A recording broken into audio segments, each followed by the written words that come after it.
Aleluia.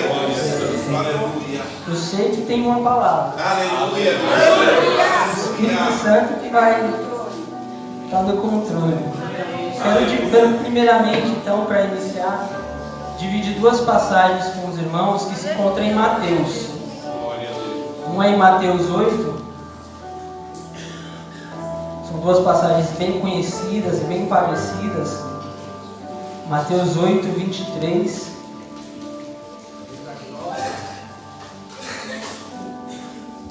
Vamos achar. Quem achou, diga: eu amo a palavra de Deus. Eu amo a palavra de Deus. Mateus 8, a partir do versículo 23, diz assim. O título é: Jesus acalma a tempestade. Entrando ele no barco, seus discípulos o seguiram. De repente, uma violenta tempestade abateu-se sobre o mar, de forma que as ondas inundavam o barco. Jesus, porém, dormia. Os discípulos foram acordá-lo, clamando: Senhor, salva-nos, vamos morrer. E ele perguntou: por que vocês estão com tanto medo, vocês, homens de pequena fé?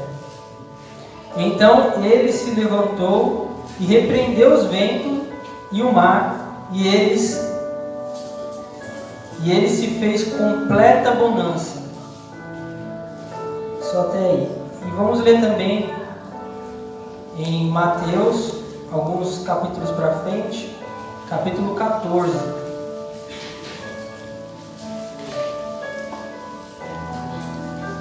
A partir do versículo 22.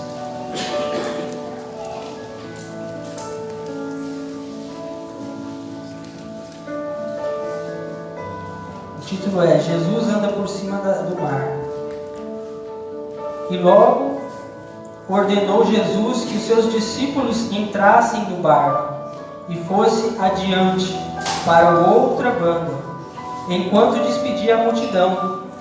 E despedindo a multidão, subiu ao monte para orar à parte. E chegando já à tarde, estava ali só, e o barco estava já no meio do mar, açoitado pelas ondas, porque o vento era contrário. Mas à quarta vigília da noite, dirigiu-se Jesus para eles, caminhando por cima do mar. E os discípulos, vendo caminhar por cima do mar, assustaram-se, dizendo: é um fantasma, e gritaram com medo.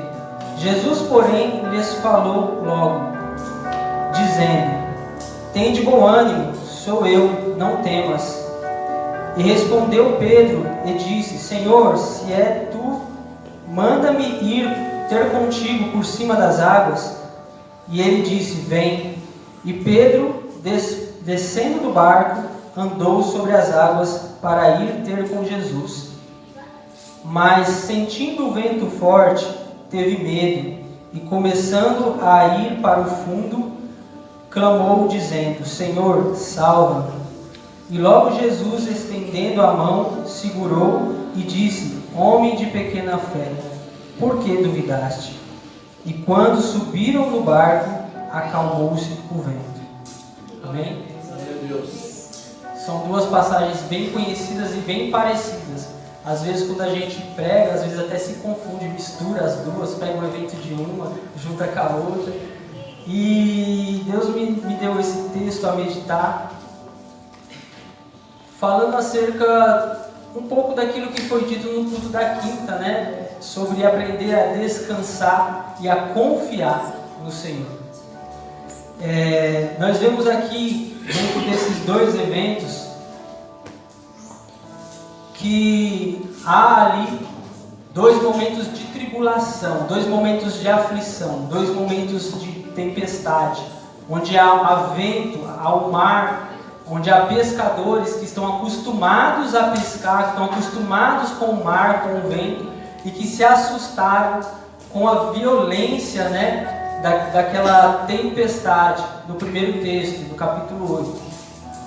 E até creram que iam morrer, né? E assim, os discípulos já estavam andando com Cristo por muito tempo, já tinham visto muitos milagres da parte de Jesus. Só que no momento da tempestade, no momento da tribulação, da aflição, nos foge a confiança, nos foge às vezes a lembrança. É difícil você trazer à memória, às vezes, a esperança de coisas que aconteceram no passado. Quem já passou por um momento de tribulação, de aflição, no momento, naquela hora, naquela ocasião, às vezes é muito difícil de se controlar, de controlar o seu emocional, de controlar a sua mente, de conseguir olhar e focar realmente no que é correto, no que é certo. E os discípulos ali que estavam acostumados com o mar, eles temeram morrer, mesmo tendo um mestre, mesmo tendo aquele que eles criam ser o Messias dentro do seu próprio barco. E muito mais, dormindo, calmo. E muitas das vezes a gente age, desta forma. A gente vê os milagres de Cristo sobre a nossa vida, vê a intervenção de Cristo sobre a nossa vida, só que em momentos de dificuldade, de aflição, acabamos esquecendo dos feitos do Senhor.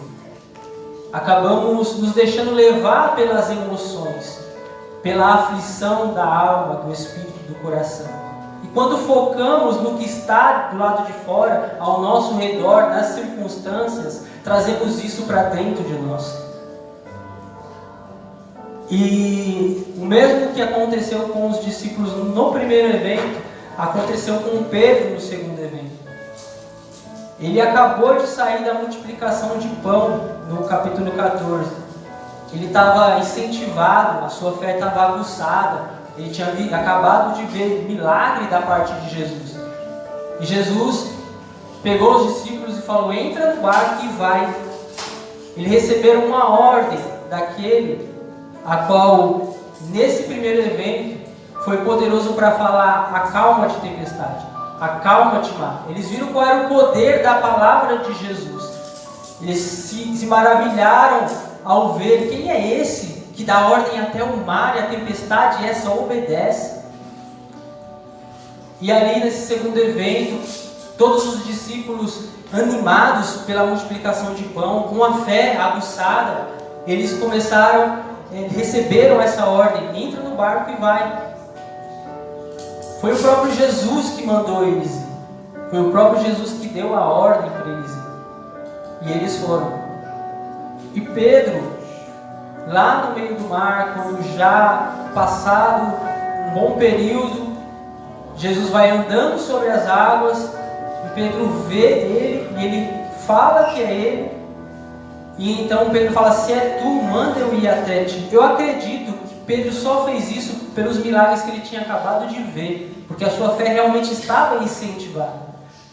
E quantas vezes a gente está com a fé lá em cima, no alto, incentivado, vivendo milagre. Mas a vida do cristão é assim, ela sobe e ela desce. A fé da gente, ela oscila muitas das vezes. Muitas das vezes acabamos de sair de um milagre, acabamos de ver a intervenção divina, acabamos de ver o milagre acontecer diante dos nossos olhos, e um pequeno vento, uma pequena tempestade que vem, nos faz duvidar.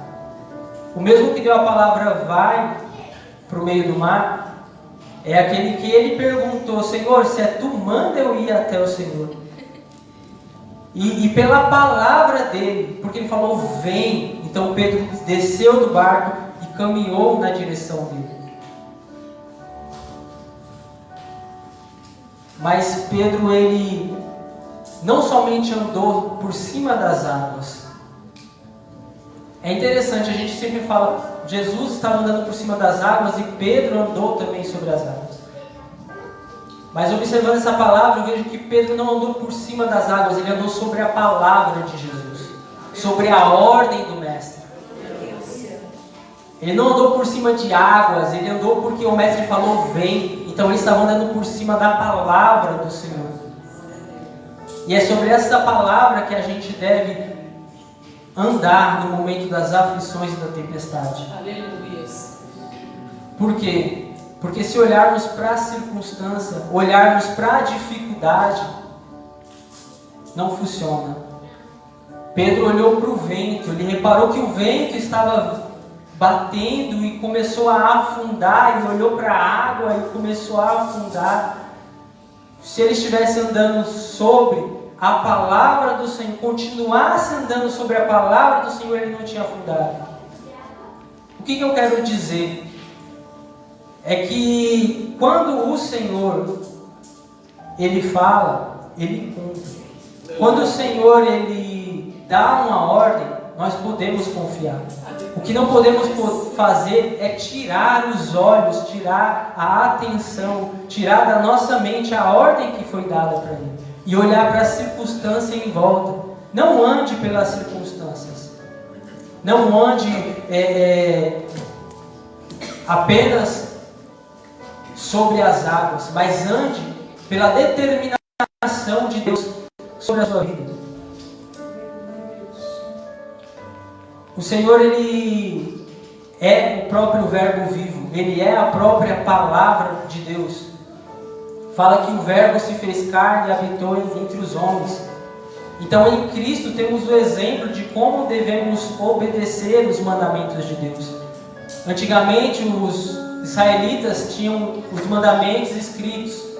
Agora, Cristo é o próprio mandamento vivo andando, ao qual podemos olhar e caminhar como Ele, através da mensagem dEle. E quando confiamos nessa palavra, aquilo que Ele carrega em si, toma conta do ambiente ao nosso redor. No primeiro acontecimento, ele estava dormindo, ele tinha a calmaria dentro dele, ele tinha a paz dentro dele. Por isso ele estava tranquilo, estava descansado, reclinado no barco, dormindo. E tudo que os discípulos viram foi as circunstâncias à sua volta, e trouxeram as circunstâncias à sua volta para dentro de si. E isso trouxe medo de morrer. Quando você anda sobre a palavra, você traz a paz que excede todo entendimento para dentro de você e ignora as circunstâncias à sua volta. Se Pedro continuasse andando sobre a palavra e trouxesse essa palavra para dentro de si, as circunstâncias à sua volta não tinham feito ele afundar. Isso serve para nós, para a nossa vida.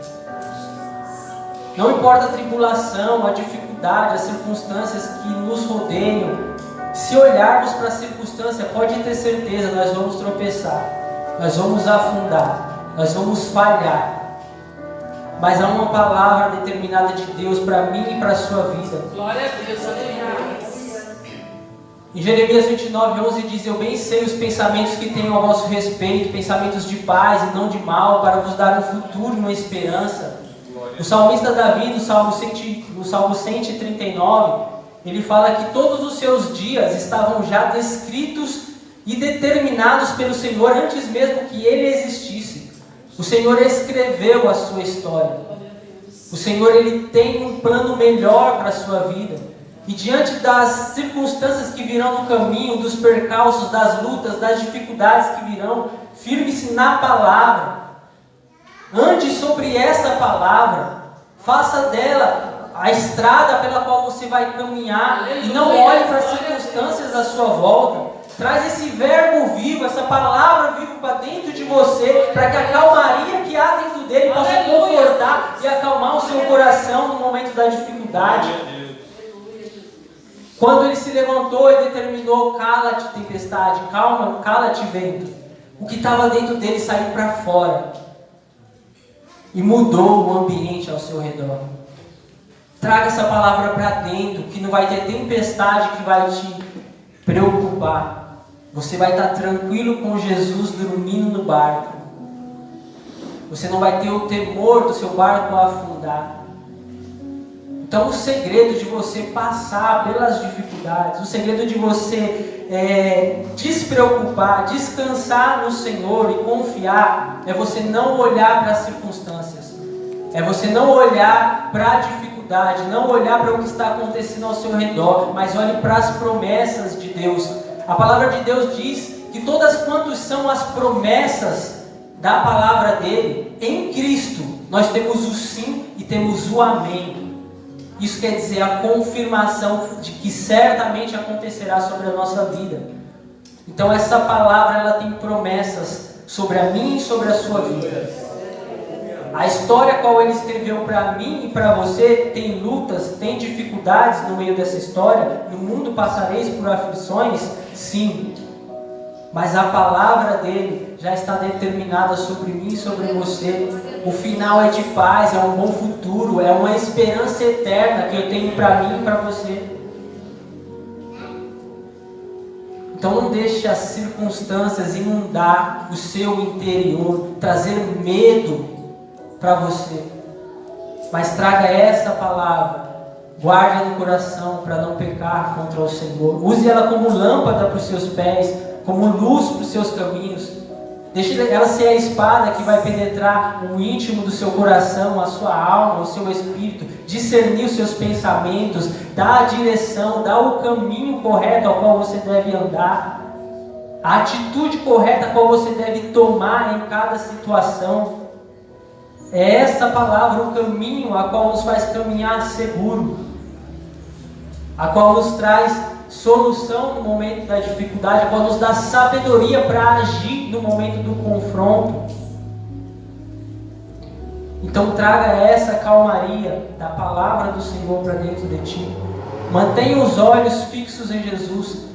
Para a gente aprender a descansar e confiar, a gente precisa aprender a focar, a manter o foco, a ter um alvo, um objetivo. Pedro tinha um foco. Não, eu vou caminhar na direção do Senhor. Quando ele tirou os olhos do seu foco, quando ele começou a temer o que estava à sua volta e deixou de olhar para Cristo, o autor e consumador da nossa fé, ele afundou. Então, para a gente aprender a descansar e confiar, mantenha o foco. E como focar? Como a gente faz para focar no Senhor Jesus? É através da palavra dele. É através das suas promessas. É confiando nas promessas. É vivendo pelas promessas. Eu quero dividir mais uns textos aqui com os irmãos. Alguns meios, que a gente pode utilizar para poder focar e manter a confiança e a esperança no Senhor.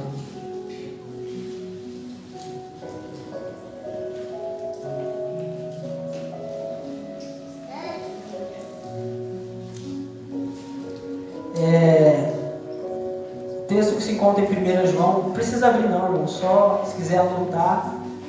1 João 2,25 fala sobre uma promessa a qual a gente já pode confiar e estabelecer em nossos corações. Se é por meio da palavra, se é por meio das promessas que a gente foca no Senhor, a gente deve o quê? Trazer essas promessas, conhecer essas promessas. Não somente para o momento da dificuldade. No momento da dificuldade é mais difícil de você procurar algo. É mais difícil de você conseguir achar auxílio, muitas das vezes até mesmo na palavra. Tem momentos que você se encontra em dificuldade que você lê e não entende, embaralha tudo. Você está tão angustiado, você está tão preocupado, é tão difícil a situação à sua volta, que às vezes a palavra foge da sua mente. Você tenta focar, você tenta entender e nada se fixa. Por isso a gente deve ler antes, a gente deve aproveitar os momentos de bonança, os momentos de tranquilidade, não para poder nos dispersar, nos divertir, sim, podemos, mas a gente tem que buscar colocar esta palavra dentro de nós. É nesse momento que a gente deve vir e buscar aonde estão as promessas do Senhor para a minha vida, qual é a esperança que Cristo tem para a sua igreja, o que Cristo prometeu para mim, por que eu o sirvo, tem recompensa. É nesse momento de bonança que você deve pegar essa palavra e se alimentar dela, para no momento da tempestade, da dificuldade, você tirar ela do coração e não da mente. Porque a mente pode fugir, mas o que está enraizado no seu coração, ele vai brotar dessa fonte a qual Deus colocou dentro de você, porque você tem um habitante dentro de você, que é o Espírito Santo de Deus, Que a palavra de Deus diz que Ele nos consola no momento da dificuldade, que Ele intercede por nós com gemidos inexprimíveis, quando nós mesmos não conseguimos orar. E da onde tiramos a nossa força? É de conhecer as promessas, é de conhecer a palavra, é de conhecer o Cristo, o Deus a qual servimos, e o seu poder eterno que age sobre a vida da sua igreja. As portas do inferno não prevalecem sobre a igreja do Senhor. Você é a igreja do Senhor? Então por que você está temendo? Não duvide, confie na promessa. Amém? Em 1 João 2,25 diz assim, a principal promessa do Senhor. E esta é a promessa que Ele nos fez, a vida eterna. Eu quero ler junto com esse, João 17,3. E esta é a vida eterna, que te conheçam, o único Deus verdadeiro, e a Jesus Cristo, a quem enviaste. Então, em João, ele fala que o Senhor tem uma promessa principal sobre as nossas vidas, que é nos dar a vida eterna. Em 1 João, na epístola. E no Evangelho, ele fala que a vida eterna é conhecer a Deus. E ele já dá uma primeira informação sobre o conhecimento de Deus. Que Ele é o único Deus verdadeiro. E fora dele não há outro. E também conhecer a Cristo, a quem Ele enviou. A vida eterna consiste nisso. Na sua intimidade, na sua comunhão, na sua busca por se relacionar com esse Deus e conhecer este Deus. Ele não é um Deus qualquer. Ele não é Baal. Ele é o único Deus verdadeiro. Glória a Deus. E Cristo, a qual Ele enviou, que também é Deus. Eles são um. Mas aqui Ele está falando não somente conhecer a Deus Pai, mas conhecer também a Cristo homem, a qual Ele enviou com uma missão de fazer uma obra. Por que conhecer Cristo homem? Porque Cristo homem, Ele compartilha da sua vida com nós. Nós podemos nos ter empatia com o Cristo homem, porque Ele sofreu as nossas dores, Ele sofreu as nossas aflições, Ele passou pelas nossas lutas. Para o quê? Para nos dar exemplo. Ele fala, vocês não têm um sumo sacerdote que não possa se compadecer das suas fraquezas, mas um que como vocês em tudo foi tentado, mas sem pecado. Então esse Cristo homem a gente deve conhecer, assim como o Deus Pai, o único Deus verdadeiro. E a sua vida eterna, a qual você deseja alcançar, a qual Ele prometeu para você, depende disso. De você ter intimidade com Ele, de você se aproximar dEle. Cantamos aqui, mais perto eu quero estar, meu Deus, de Ti. Ainda que seja a dor que me una a Ti, mais perto eu quero estar. Vocês observaram? Tão disposto a sentir as aflições, as tribulações, e não se afastar com medo, mas se aproximar em amor desse Deus, buscando a calmaria e a paz dele para dentro de si. Essa proximidade que Ele deseja. Essa é a primeira promessa e a principal. E se nós dizemos que confiamos nessa promessa, quantos aqui creem ser salvos em Cristo Jesus? Quantos aqui creem ter a vida eterna? Se confiamos nessa principal promessa, por que não confiamos nas outras? De que Ele é consolo bem presente na hora da angústia, de que Ele é bálsamo para as nossas feridas, de que Ele é provisão para o faminto, de que Ele é sustentador e mantenedor da nossa vida. Dele é a terra e a sua plenitude, todos quanto nele habitam. Você confia que o seu Deus é o governante desta terra? Por mais que o pensamento e a mentalidade desse mundo esteja presa a Satanás, por conta da desobediência a Deus, nós que se chegamos a Cristo, que confessamos Ele como o Senhor, podemos desfrutar de toda a sua vida abundante que Ele tem para nós e crer que Ele está no controle de tudo, de toda e qualquer situação na sua vida. Talvez você seja jovem, não sei quantos anos ainda você vai viver, mas guarde essa palavra. Na história qual ele escreveu para você vai ter luta. O processo faz você crescer. O processo faz você amadurecer. O processo que vai fazer você despertar em você confiança, dependência, intimidade, vai forjar o seu caráter, vai fortalecer a sua fé. É o processo, é a luta, é a dificuldade. Mas diante de todas essas dificuldades, você tem um Deus que prometeu um bom futuro e uma esperança para você, a vida eterna para você. Então não se preocupe com as aflições que vai vir, mas caminha pela palavra. Não olha para as circunstâncias, para as lutas, basta cada dia o seu mal. Busque ao reino de Deus e a sua justiça em primeiro lugar. Ande pela palavra.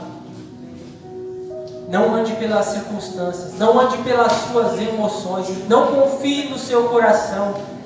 Jeremias diz que o coração do homem é mais enganoso do que todas as coisas, que ele está doente, enfermo, que o único que pode conhecê-lo e curá-lo é Deus.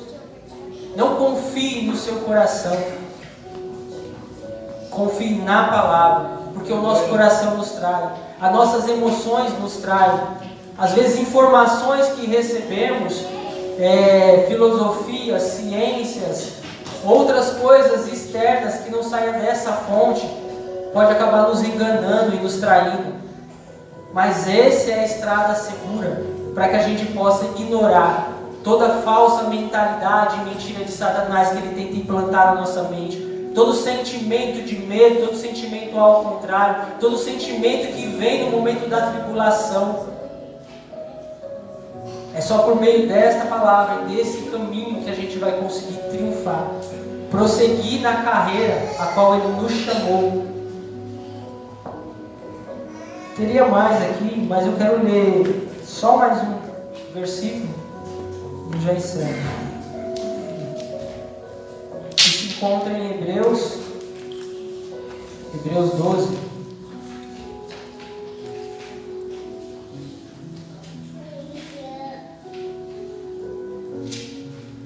Hebreus 12, a partir do versículo 2.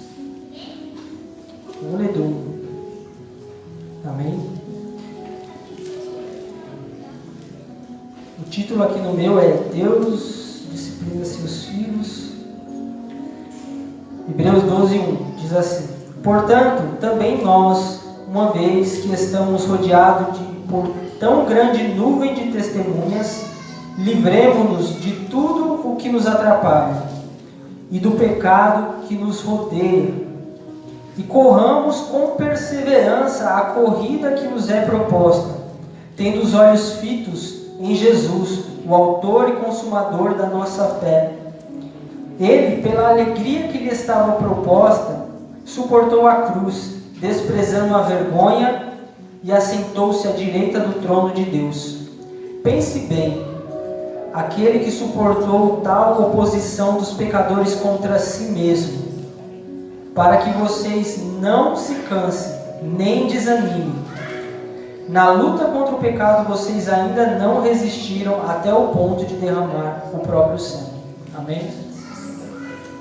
Essa passagem ela é grandiosa. Ele fala que nós que estamos rodeados de tão grande nuvem de testemunha, que viemos prosseguir na carreira da fé.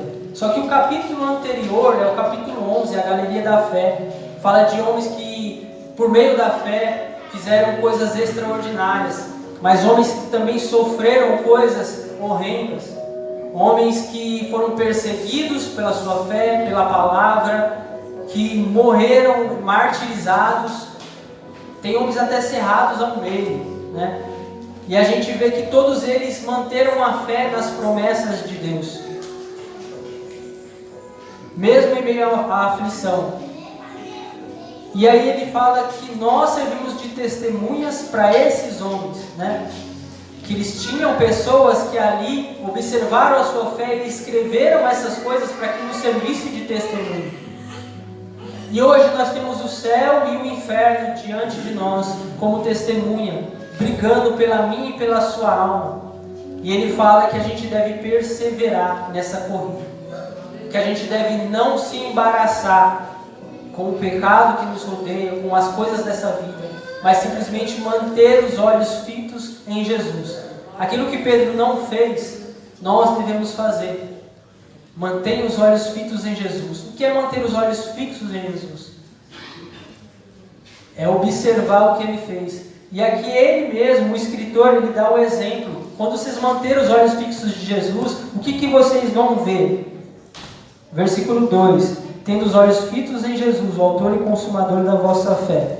E agora ele vai falar o que ele está vendo em Jesus. Ele, pela alegria que fora proposta, suportou a cruz e desprezou a vergonha, assentando-se à direita do trono de Deus. E aí ele manda você continuar olhando para Jesus com os olhos do pensamento, do entendimento. Ele fala: pense bem, agora pare, imagine, olhe, pense bem, aquele que suportou tal oposição dos pecadores contra si mesmo, para que vocês não cansem e nem desanimem. Quando vocês olharem para Jesus, Ele quer que vocês olhem para o exemplo de sofrimento a qual Ele suportou por meio da alegria que estava proposta a Ele. Deus tem prometido uma alegria para você, para mim, a vida é eterna.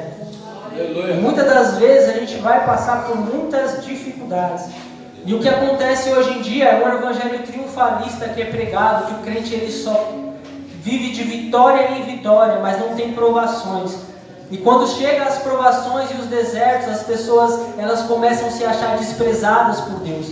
Ela acha que Deus não está vendo. Ela acha que Deus não está lutando por ela. Que talvez haja um pecado na vida dela que está levando ela a viver aquela situação. Como no tempo de Jó, que os amigos dele vieram contra ele. Falar: Jó, você por acaso não pecou? Por que você está vivendo tudo isso? Se você é justo. E muitas das vezes temos hoje essa mentalidade. Mas no mundo passaremos por aflições. Então quando você põe os olhos fitos em Jesus, entenda e olhe para Ele, para as aflições que Ele sofreu, mas também para a recompensa que Ele recebeu. E por conta dessa recompensa, porque Ele venceu, nós podemos vencer, porque estamos ligados nele, porque Ele já nos deu do seu Santo Espírito, da sua promessa, para que nós não ficássemos sós, mas para que nós tivéssemos força e ânimo, por meio de saber o que Ele fez por nós. Amém? Então, mantenha a sua esperança, o seu foco, a sua fé, a sua confiança. Persevere na palavra. Se você puder fazer uma única coisa na sua vida cristã, faça essas duas coisas: ore e leia a palavra. Mais nada.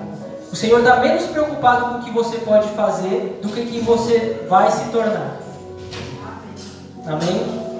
Ele está menos preocupado das obras a qual você faz do que com quem você está se tornando. Porque o grande propósito dele é esse: tornar cada um de nós, cada um a qual Ele chamou por filho, a imagem e semelhança do seu Filho Jesus Cristo. Se a imagem de Cristo está se formando em você, Ele está feliz. Se você tem feito muitas obras, como a igreja de Efésios, a qual Ele disse que abandonou aquele primeiro sentimento, aquele primeiro amor, Ele disse que Ele se arrependesse e voltasse, mas estava cheio de obras, cheio de atividade, cheio de gás, de nada adianta. A motivação continua a mesma: fazer com que você se torne igual a Cristo, amando ao Pai acima de todas as coisas, em obediência e submissão a Ele, confiando nele, nas suas promessas, e amando ao seu próximo como a ti mesmo. Amém? Vamos se colocar de pé. Vamos estar orando nesse momento. Eu creio que de tudo que foi falado, algo tocou mais profundo em seu coração. De tudo que foi dito, algo que foi de encontro. A palavra verdadeiramente ela é uma espada, ela discerne os nossos pensamentos e as intenções do nosso coração. Então aquilo que gravou em você, aquilo que realmente o Espírito Santo chamou a sua atenção, eu quero nesse momento que você ore ao Senhor. Eu quero que você coloque diante dele essa palavra. Senhor, me ensina a confiar, a descansar, me dá fome e sede pela tua palavra. Abre a minha mente para que eu entenda quando eu leia. Aquilo que gravou no seu coração, feche os olhos nesse momento e coloque diante de Deus, para que Ele venha trabalhar na área a qual você necessita nessa hora. Amém? Santo Deus, eterno Pai, Senhor, estamos aqui diante do Senhor, a sua palavra foi exposta. Senhor, como um semeador, Pai, a semente foi lançada. Senhor, que essa semente possa achar, Senhor, bom terreno, que que ela possa, Senhor, Pai, ir mais profundo no coração de cada um de nós, que ela possa criar raízes profundas, Senhor, Pai. Senhor, que ela possa frutificar em nossas vidas, mudando não somente a nossa mente, mas mudando as nossas atitudes, descendo para o nosso coração, não ficando somente no entendimento. Pai, no nome de Jesus, Senhor, que, Senhor, cada um dos teus filhos que aqui estão, Senhor, sabe, Senhor, a área a qual o Senhor tem dificuldade, sabe, Senhor, qual é o medo que carrega, sabe, Senhor, qual é a luta e a dificuldade que tem afrontado a sua vida, qual é a tempestade que tem rodeado, Senhor, Pai, os seus sentimentos, as suas emoções, Senhor, a sua casa, as suas famílias, Senhor, no nome santo de Jesus, Pai, que possamos nesse momento voltar os nossos olhos para Ti, para as Suas promessas de consolo, de conforto, de fortalecimento, de livramento, Pai. O Senhor não nos põe em prova, a qual não possamos suportar, e junto com todas as provações há um escape da parte do Senhor, é a promessa da Tua palavra, Senhor. Dá força, Senhor, para o Teu Filho resistir até o fim desta provação. Dá força, Senhor, para os Teus filhos focarem, Senhor, em Ti. Senhor, a caminharem pela Tua palavra, não andarem pelas circunstâncias, Deus. No nome santo de Jesus, fortalece a cada um dos Teus filhos que aqui estão. Anima, Senhor, Pai, que está frio, Senhor, Pai. No nome de Jesus, aquece o seu coração, Senhor. Pai, pelo Teu Santo Espírito, pela Tua palavra, Senhor. Faz retornar o ânimo, a esperança, Senhor, a confiança, Senhor, em Ti. No nome de Jesus, Pai. Toma, Senhor, a Tua igreja nas Tuas mãos. Toma os Teus filhos nas Tuas mãos, Senhor. Pai, clamamos pela Tua intervenção divina, Senhor. Pai, os nossos problemas e dificuldades. Nos faz, Senhor, absorver as lições a qual o Senhor deseja que tiremos das dificuldades, das lutas, do processo, Senhor, a qual o Senhor está nos permitindo passar. Senhor, que possamos aprender, que possamos nos fortalecer na fé, que possamos ter o nosso caráter forjado, a nossa fé fortalecida, Senhor, para cumprirmos o propósito, Senhor, o plano a qual o Senhor está nos preparando para viver, Senhor. No nome de Jesus, Senhor, prepara a Tua igreja, fortalece a Tua igreja, Senhor, para esse novo ano, Senhor. Pai, para que ganhemos muitas almas para o Teu reino, para que nosso testemunho de vida, Senhor, possa alcançar vidas, Deus, para que sejamos verdadeiramente a luz, Senhor, e o sal a qual o Senhor, Pai, nos manda ser nesta terra, Senhor. Nos faz mais parecido contigo, nos dá o Teu coração perdoador, que ama ao próximo, que tem compaixão pelo necessitado, que tem compaixão pelas aflições, Senhor, Pai, que consegue, Senhor, Pai, sentir a dor dos nossos irmãos, do nosso próximo, Senhor. Nos ajuda a nos compadecer, mais do que olhar, Senhor, Pai, mais do que olhar como, Senhor, aquele levita, como aquele sacerdote diante daquele samaritano. Que venhamos, Senhor, Pai, nos doar, que venhamos estender a mão ao que está caído, que venhamos levar o azeite, Senhor, Pai, e o vinho para a ferida daquele que está, Senhor, ferido. No nome santo de Jesus, Pai, nos ajuda, Senhor, a queimar, Senhor, Pai, a queimar por Ti, Senhor, Pai, até que sejamos totalmente consumidos para iluminar este mundo, Senhor. Nos ajuda a confiar na esperança eterna a qual o Senhor, Pai, prometeu, Senhor. Pai, Maranata, ora vem, Senhor Jesus, a noiva, Senhor, e o Espírito diz: vem, Senhor, esperamos, Senhor, o Teu retorno, Senhor, Pai. Ah, Senhor, nos ajuda a perseverar firmes até o fim, Senhor, Pai. No nome santo de Jesus, no nome santo de Jesus, é o que te pedimos nessa hora, Senhor, e te agradecemos, confiando na Tua palavra. Nos faz mais do que ouvinte, mas praticante, Senhor, dessa verdade, Senhor. No nome santo de Jesus, no nome santo de Jesus. Amém. Amém, igreja. Aplaudam o Senhor.